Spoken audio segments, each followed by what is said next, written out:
Olá! Vamos investigar hoje uma ideia que incomoda um pouco.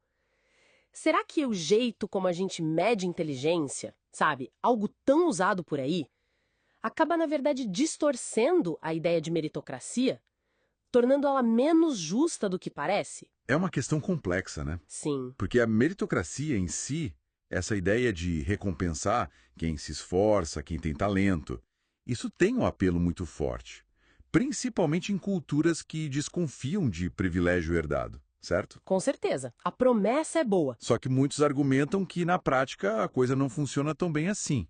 Falam em meritocracia fraturada ou até falsa meritocracia. Exato. E a crítica principal parece ser essa: que a gente usa uma noção muito limitada de mérito, foca demais em certas habilidades que testes padronizados medem, tipo vestibular, essas coisas. É um ponto central, sim. O que leva àquela pergunta clássica, né? Cui bono? Quem realmente se beneficia com esse sistema todo? Bem, assim, olhando de forma mais óbvia, quem parece sair ganhando são os que já estão no topo da pirâmide social. Certo. Geralmente pessoas com mais educação formal, que vêm de classes média e alta e pertencem aos grupos culturalmente dominantes. E aí surge o argumento de que essa elite pode, talvez sem perceber, ou às vezes até percebendo, estruturar o sistema para manter seus privilégios e criar barreiras para quem está fora desse círculo. Entendo, mas será que a meritocracia beneficia só a elite?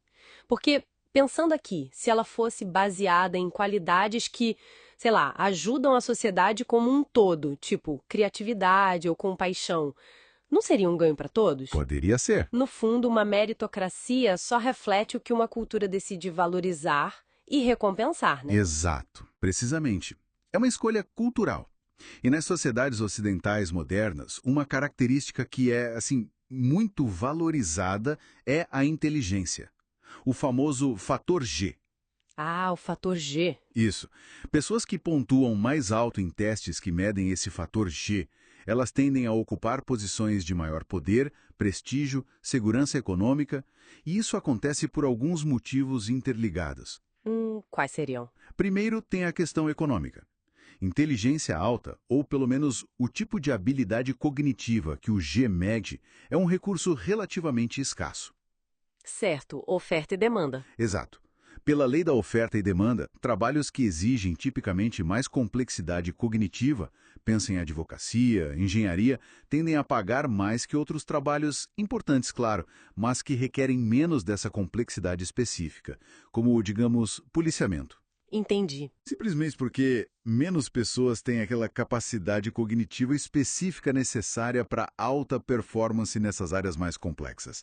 E mesmo dentro de uma profissão, quem demonstra mais inteligência tende a ter um desempenho melhor, o que leva naturalmente a promoções, salários maiores. Sistema educacional também entra nessa dança, imagina. Porque alunos mais brilhantes acabam recebendo mais atenção, mais oportunidades, Sim, sim. acesso às melhores faculdades, bolsas de estudo. Isso já dá uma vantagem enorme lá na frente no mercado de trabalho. Com certeza.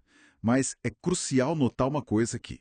Isso geralmente não é uma conspiração, sabe? Não é alguém planejando criar uma meritocracia do QI. Ah, não é deliberado. Universidades que admitem quem parece ter mais chances de se formar e ter sucesso. Empregadores contratando quem parece mais competente para o trabalho. São decisões que parecem racionais, né? Buscando eficiência. Exato. São decisões baseadas no mérito percebido. A alternativa seria ignorar isso e escolher por nepotismo, discriminação ou até aleatoriamente, o que seria irracional ou até prejudicial para a organização, para a sociedade. Ok, faz sentido como essa dinâmica se estabelece meio que naturalmente. Mas essa meritocracia intelectual, ela não tem um lado sombrio também? Alguns problemas? Definitivamente. Tem sim. Um problema sério é a crescente polarização social. As pessoas tendem a se associar mais com outras de níveis de inteligência e condições econômicas parecidas. O famoso efeito bolha. Isso. E isso pode levar a uma desconexão perigosa.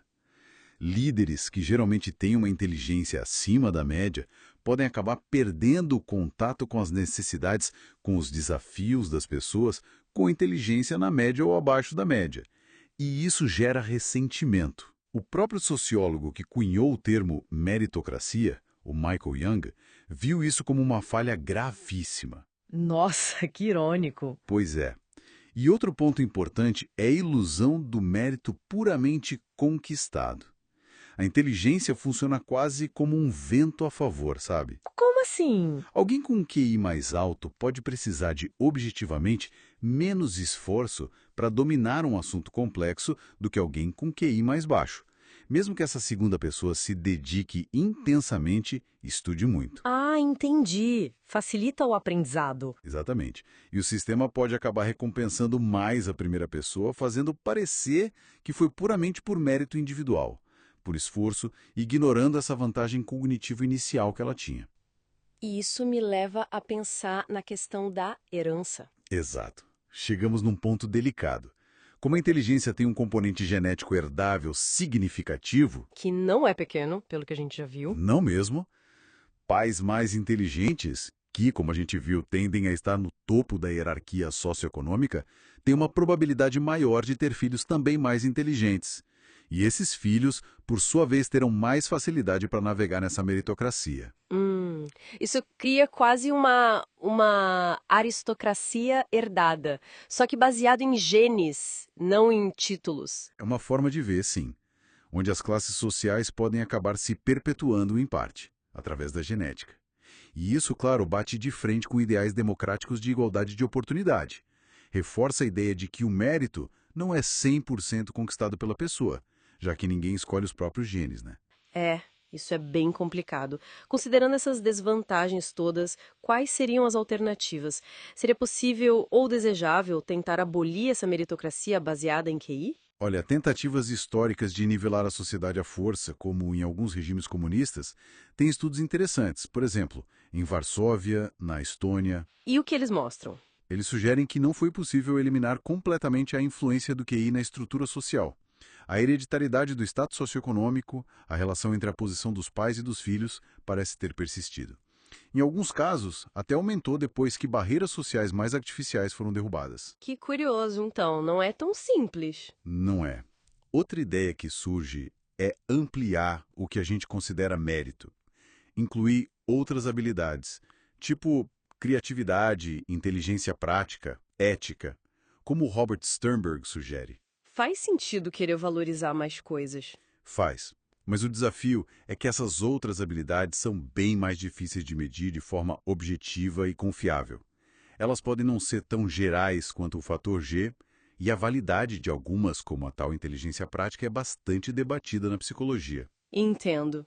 E, além disso, o sistema atual, de certa forma, já recompensa traços não cognitivos importantes, como motivação, disciplina, conscienciosidade, mas recompensa na medida em que eles contribuem para o sucesso medido de outras formas. Tá. E se a gente simplesmente decidisse, como sociedade, sei lá, valorizar menos a inteligência? Ou forçar a seleção por outros critérios que não a competência cognitiva para certas funções? Aí a gente entra num terreno perigoso. Provavelmente teríamos perdas grandes de eficiência. Imagina colocar pessoas comprovadamente menos competentes em posições cruciais. Médicos, engenheiros, pilotos.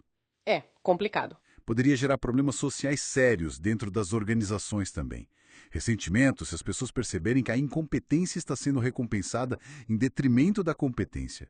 E para fazer isso funcionar, talvez exigisse níveis enormes de controle social, quase autoritários, e mesmo assim sem garantia nenhuma de sucesso. No fim, seria um pouco como lutar contra a realidade das diferenças individuais que existem. Então, o cenário que você descreve é que parece que eliminar completamente uma meritocracia baseada em inteligência é muito difícil, talvez até inviável numa sociedade livre que valoriza competência e eficiência. Ela meio que surge naturalmente das diferenças entre as pessoas e das escolhas que fazemos sobre o que valorizar. Exatamente, parece ser uma consequência quase inevitável em certo grau. As desvantagens que a gente discutiu são reais, são importantes e precisam ser consideradas mitigadas até onde for possível. Mas a questão fundamental talvez não seja se teremos algum tipo de meritocracia, mas sim quais traços, quais características vão definir o mérito em nossa sociedade. E como a gente decide recompensar esses traços? Essa é uma discussão social, política, ética, que está sempre em aberto. Fica então essa reflexão final, né? Se essa base parcialmente genética da meritocracia intelectual acaba criando barreiras que talvez sejam até mais difíceis de superar do que as antigas barreiras sociais de classe ou nascimento, como que uma sociedade pode equilibrar essa busca por eficiência, por recompensa ao talento com o ideal de oportunidade justa para todos? Especialmente quando a gente reconhece que parte do próprio mérito não é algo totalmente conquistado pelo esforço individual da pessoa. É um dilema e tanto.